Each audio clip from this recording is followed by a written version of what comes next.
Praise the Lord. हमारा विषय है मसीह यीशु के अच्छे योद्धा।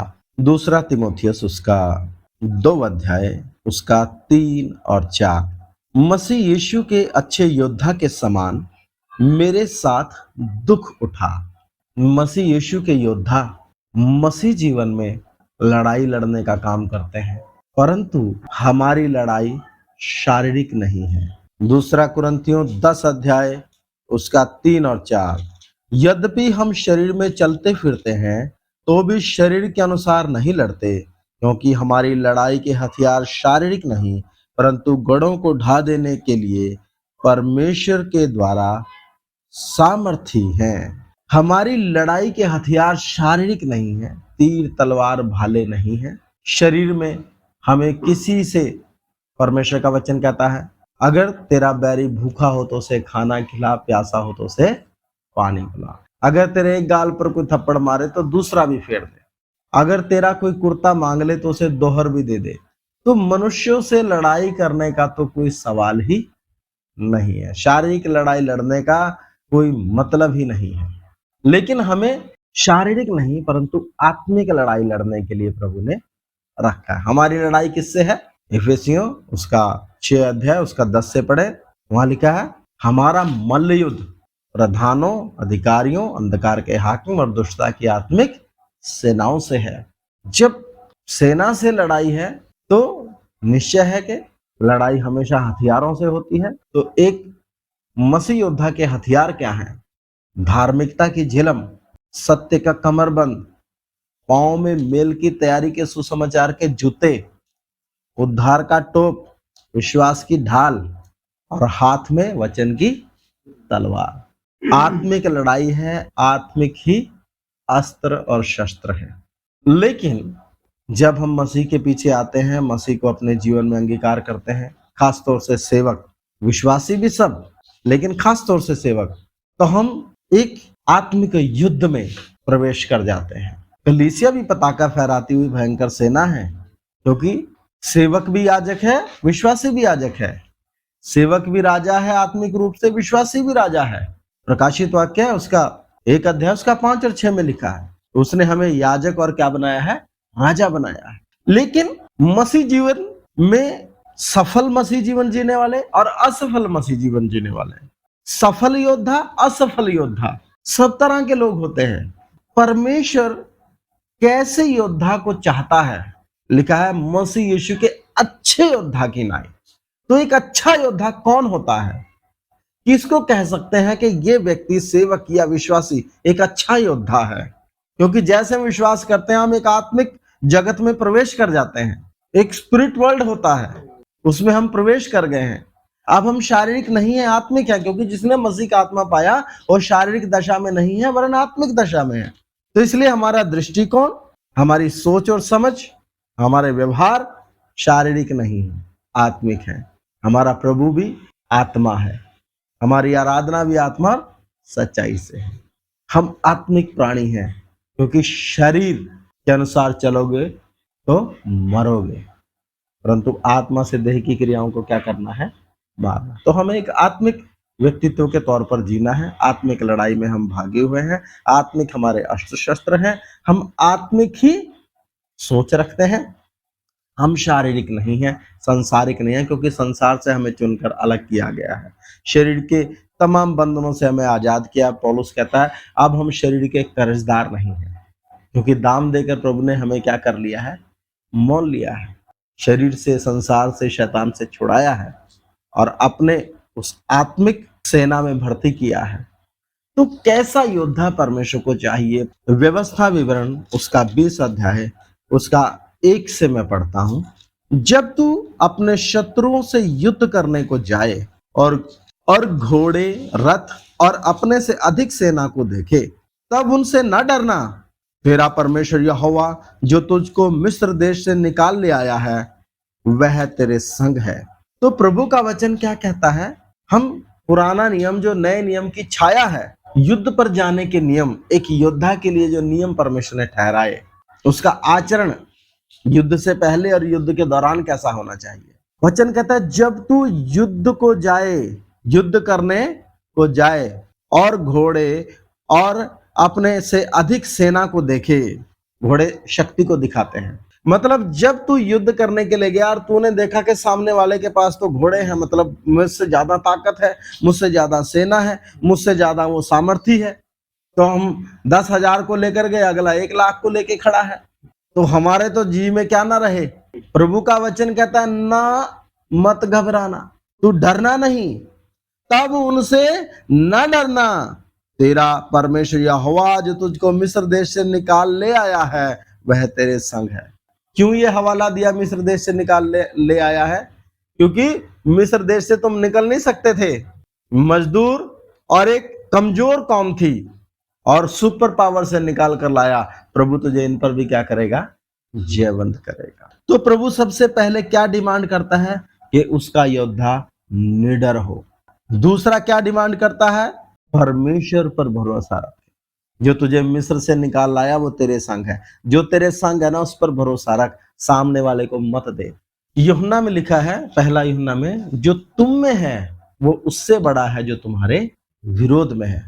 तो प्रभु के लोगों को जब वो विपत्ति का, किसी भी समस्या का या आत्मिक युद्ध में अंधकार की शक्तियों का सामना करते हैं, या पुराने समय में अगर हम देखें तो अगर ज्यादा बड़ी सेना है, ज्यादा ताकतवर विरोधी है, तो प्रभु का वचन कहता है उससे मत डरो, क्योंकि यहोवा जो तुम्हें मिस्र से निकाल लाया है वो तुम्हारे क्या है? संग है।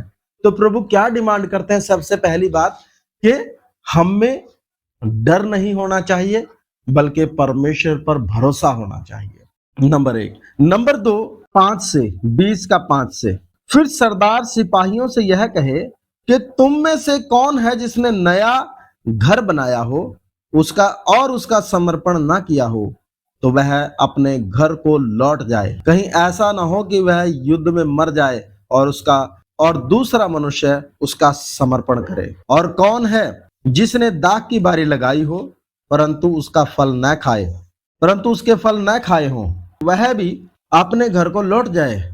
ऐसा ना हो कि वह संग्राम में मारा जाए और दूसरा मनुष्य उसके फल खाए। फिर कौन है जिसने विवाह की बात लगाई हो परंतु उसको विवाह करके न लाया हो, वह भी घर लौट जाए। ऐसा ना हो कि वह युद्ध में मारा जाए और दूसरा मनुष्य उससे विवाह कर ले। यहाँ इसका इन सब चीजों का क्या मतलब है? जिसने दाख की बारी लगाई हो, जिसने नया घर बनाया हो, जिसने कहीं शादी की बात लगाई हो, ऐसा व्यक्ति युद्ध में ना जाए। जिसकी नई नई शादी हो, आगे हम परमेश्वर के वचन में पढ़ते हैं, उस व्यक्ति के लिए नियम यह है कि वो 1 साल तक अपने घर में रहे और क्या करे जी? अपनी पत्नी को प्रसन्न करे। पति पत्नी आपस में फिजिकल अट्रैक्शन होता है, वो फिजिकल अट्रैक्शन में जिए। प्रभु का वचन कहता है वो युद्ध में ना आए, क्योंकि वो जाएगा तो युद्ध में दिमाग किधर रहेगा? पीछे रहेगा। क्लियर है, घुमा फिरा के बात नहीं है।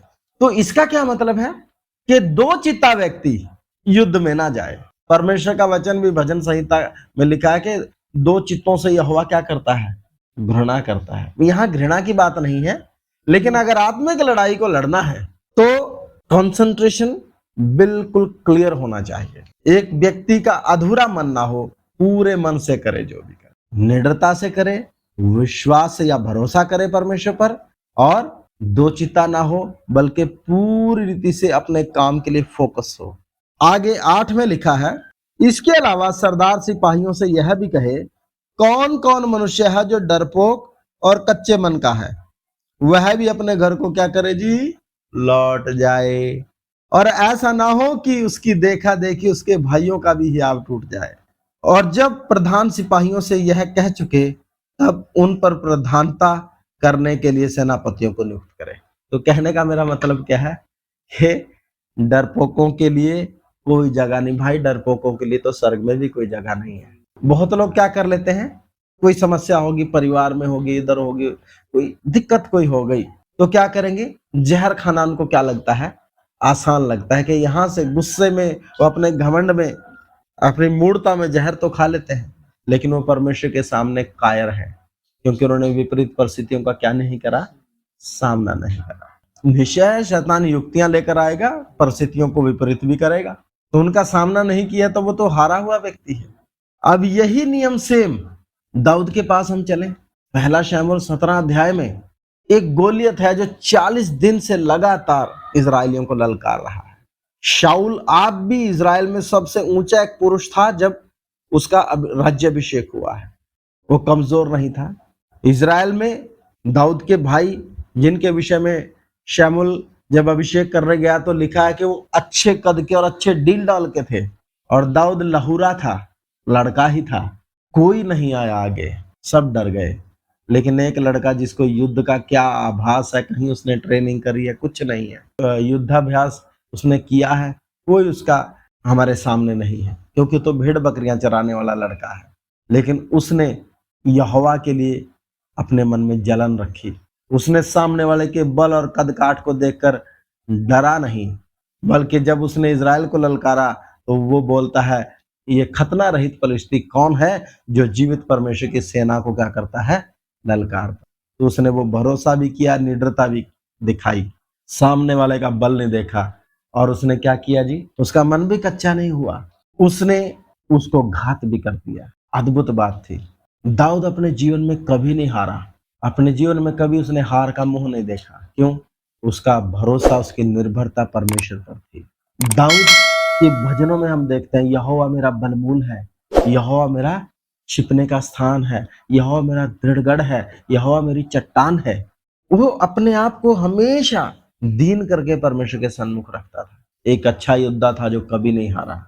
वो छाया है, वो हमेशा परमेश्वर से लिपटा रहता था। एक दीन व्यक्ति था। अगर गलती हो भी जाती थी तो मुड़कर किसके कदमों में ही आकर क्या करता था, अपने आप को नम्र करता था, परमेश्वर के कदमों में।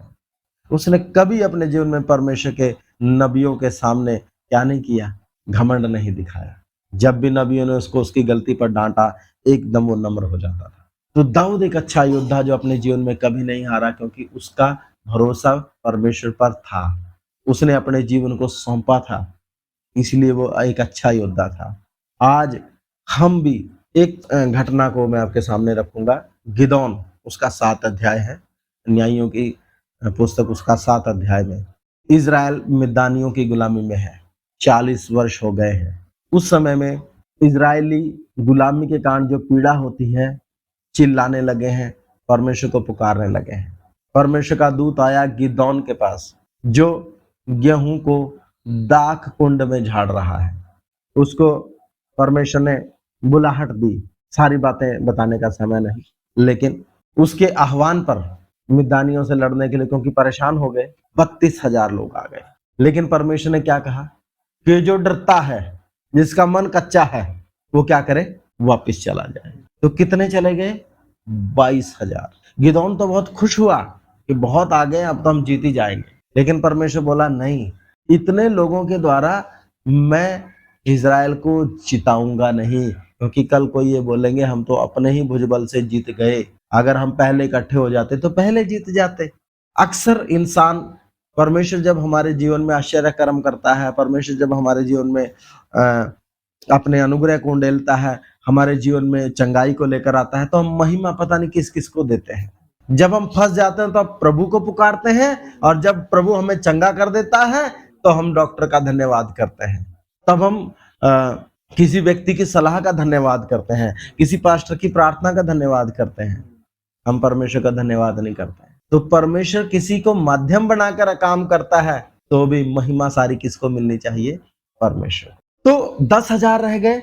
अभी भी परमेश्वर क्या बोलते हैं कि नहीं, ये भी ज्यादा है, तुम जाओ सोते के पास लेकर जाओ। जो कुत्ते की नाई हाथ में पानी लेकर चपड़ चपड़ करके पिए, जो घुटने टेक के पिए उनको नहीं, कुत्ते की नाई जो हाथ में पानी ले और चपड़ चपड़ करके पिए, उनको ही चुनना है। तो कितने जी? 9,700 निकल गए, 300 ही बचे हैं। अब गिदोन के जान में जान होगी, मुझे बताइए। उन 300 ने भी क्या किया, बता दीजिए। किया तो 300 ने भी कुछ नहीं, वो भी बस क्या बोले हैं, यहोवा की तलवार। और लेकिन उनमें वो जज्बा था, आत्मा के द्वारा वो उभारे हुए व्यक्ति थे।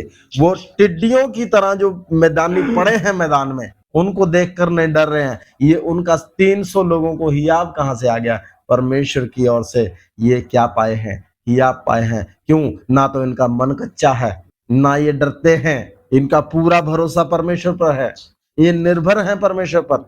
इसलिए प्रभु ने इनको चुना, और ये सारा महिमा भी किसको ही देंगे? परमेश्वर। तो अच्छा योद्धा कौन? जो डरता नहीं है, जो अधूरे और कच्चे मन का नहीं है, जो परमेश्वर पर पूरा क्या रखता है? भरोसा रखता है, जो सारे आत्मिक हथियारों को धारण करता है, जो विश्वास की ढाल पकड़ कर रखता है, जो वचन को सही तरीके से काम में लेकर आता है, पहले उस वचन को अपने जीवन में लागू करता है, जो आत्मिक है, शारीरिक नहीं है, जो आत्मा के चलाए चलता है।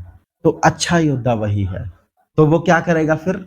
दोबारा आए जरा, दूसरा तिमुथियुस 2 अध्याय उसका 3 और 4। मसीह यीशु के अच्छे योद्धा के समान मेरे साथ दुख उठा। तो अब मुझे बताइए, मसीह यीशु के अच्छे योद्धा की नाई मेरे साथ दुख उठा। अब जब इस लेवल का एक व्यक्ति है तो उसके लिए दुख कोई मायने रखता है? जो मसीह जीवन को जीते हुए, आत्मिक लड़ाई को लड़ते हुए जीवन में दुख या कष्ट आ जाता है, ये कोई मायने रखता है? क्योंकि उसने तो अपने आप को पूरी तरह उंडेल दिया है ना प्रभु के लिए।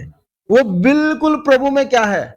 संतुष्ट है, बिल्कुल प्रभु में निर्भर है, निडर है। उसने अपने आप को क्या प्रभु की इच्छा के लिए न्यौछावर किया है। तो जो दुख आएगा वो उसको हिला देगा। हमारा क्या होता है? अच्छा, योद्धा तक तो ठीक था, पर दुख उठाना पड़ेगा। तो भाई अभी आप समझें कि मसीह में जो आत्मिक लड़ाई है वो उसका लेवल कुछ और है। ये दुख सुख से वो ऊपर हो जाता है। फिर 4 में लिखा है, जब कोई योद्धा लड़ाई पर जाता है तो इसलिए कि अपने भर्ती करने वाले को प्रसन्न करे। उसका उद्देश्य क्या है? खुद को प्रसन्न करना नहीं है, अपने भर्ती करने वाले अपने मसीह को प्रसन्न करना है।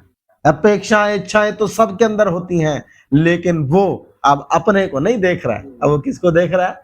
अपने प्रभु को, अपने कप्तान को, अपने मसीह को देख रहा है, क्योंकि वो उसका योद्धा है। उसने अपना प्राण वेदी पर रखा है, इसलिए वो अपने प्रभु को, अपने स्वामी को, अपने कप्तान को खुश करेगा और अपने आप को संसार के कामों में नहीं फंसाता। तब उसकी सोच संसारिक नहीं है, शारीरिक नहीं है। जब एक व्यक्ति प्रभु की इच्छा में अपने आप को, हे पिता, जैसा तू मुझ में मैं तुझ में, ये भी हमें क्या हो जाए? एक हो जाए। ये सिर्फ सेवकों का नहीं, पूरी कलीसिया का यही लेवल होना है। तभी प्रभु का वचन कहता है, पताका फहराते हुई भयंकर सेना तब बनेगी। अगर विश्वासियों को दुख उठाने से ही तकलीफ हो रही है, उनकी सोच उस लेवल तक वो सोचते ही नहीं है, वो आत्मिक दृष्टिकोण से जीते ही नहीं है, तो वो कहां एक अच्छे योद्धा बन जाएंगे? वो तो एक असफल मसीह जीवन जी रहे हैं। थोड़ा सा झटका पड़ गया ये हिल जाएंगे।